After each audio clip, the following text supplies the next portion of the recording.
Hi, a lot of you guys have been watching the channel, recognize Baby, which I had Duncan working on. We're just going to start on this side of the bike, here,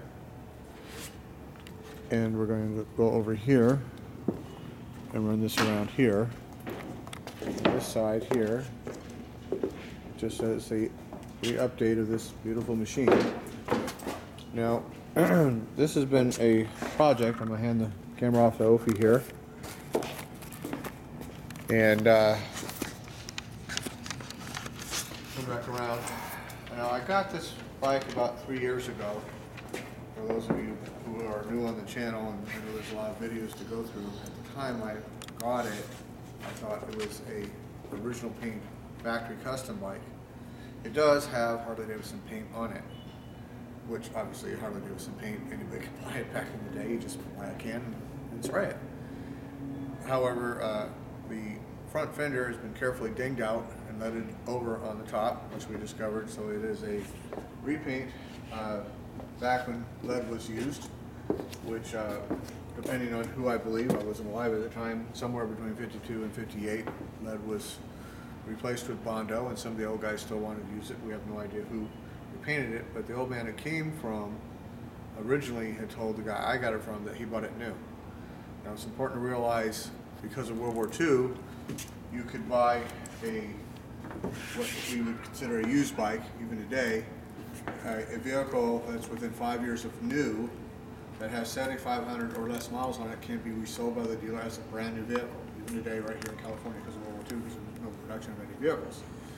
So, this is a 46, it's an early 46, it's 2080 or something or other. So it's an early 46, we have the early frame here. It's not a bold neck frame. So somewhere within the first 5 years of its life, if we can believe the story, which is probable, it was wrecked and repainted and resold with a speedometer showing less than 7,500 miles as a new machine to this owner. And of course, when it was brand new and pretty, just like today, you don't walk in and go, well, prove to me this is Harley paint. You just walk in and go, wow, pretty bike, I'll pay you the money. So, but the sheet metal is an old repaint where we have original paint frame, original paint inner primary, original paint oil tank, and we've been working on this bike. What we actually have done is found new old stock head pipes, which are superior pipes. They're a narrow aftermarket pipe. These headers are new old stock out of the wrapper. It's got a new old stock out of the wrapper S pipe and a little Y pipe here. That's all new old stock. They're not reproduction. So it's an era chrome original toolbox. All this is original chrome from back in the day. None of it's been re-chromed. Took us quite a while to find a rim that would work. And I'm going to go over pretty much everything Duncan did to see what he purposely screwed me on or did not. When we were doing this bike, it took me a year and a half to find a original paint fork, and it is a 39 fork, or possibly 40, sweated fork, possibly 41, somewhere in there. I'm saying it's a 39 because it came with black springs, and I have never personally seen a 40 or 41 with black springs, but I've seen 38s and 39s with them. And it's not the curved fork, so I'm going to say it's a 39 fork, which we need a sweated fork anyhow. We're greeny over there in the corner, so we'll see which one we use. But miraculously, a buddy of mine, Jeff Kaufman, happened to have, and he didn't realize. He said, "Well, it's an old paint. I'm not going to guarantee it." It's like, "Well, send it over." And I sent it, and what I knew was an original paint 48 fork off my original paint blue chassis you saw me tear down. So we have an original paint early. You see all the black here. This is an original paint early inline big twin Springer to mount on this bike now. And this is why we're taking the video, to show you the current state of the bike. We have the original fork, correct fork now, and I need a set of fenders, which I'll be able to find, I'm sure. But we have an original paint set of 46 tanks. Now, I'm dating these as 46. I'm going to show you why. We have black gas caps and gray emblems. This is original paint gray, but somebody's repainted this. The early 46s took this gray with black caps. And some of the late 46s had the gray, some had chrome or different colors. You could get different colors by then, the color of your bike. They might have had blue, or there was various ones you could get. Some had black caps, some had chrome caps by mid-year 46. But all the early 46s that I have ever seen had these black caps. Because people didn't replace them with chrome. These are original paint tanks. We were lucky enough to get them at Dixon last year. And here we have the original cap, original petcock. We got a black shift gate here. We'll get this cleaned up. I can't quite tell in this light whether this is Park and it's faded like that or just really old CAD. I've seen both fade. And same thing with this here. I won't know for sure whether this is a Park or CAD until I clean it up. I think it's CAD. But they're very, very, very nice shape. A buddy of mine bought a basket. I was trying to get the basket, but he paid more than I wanted to pay. I was able to get the tanks and dash off him. He called me over. Thanks, Dave. I said, hey, you need to buy these. I said, oh yeah, I'll take them. And we have an original dash here. See the black here on a brass ignition switch.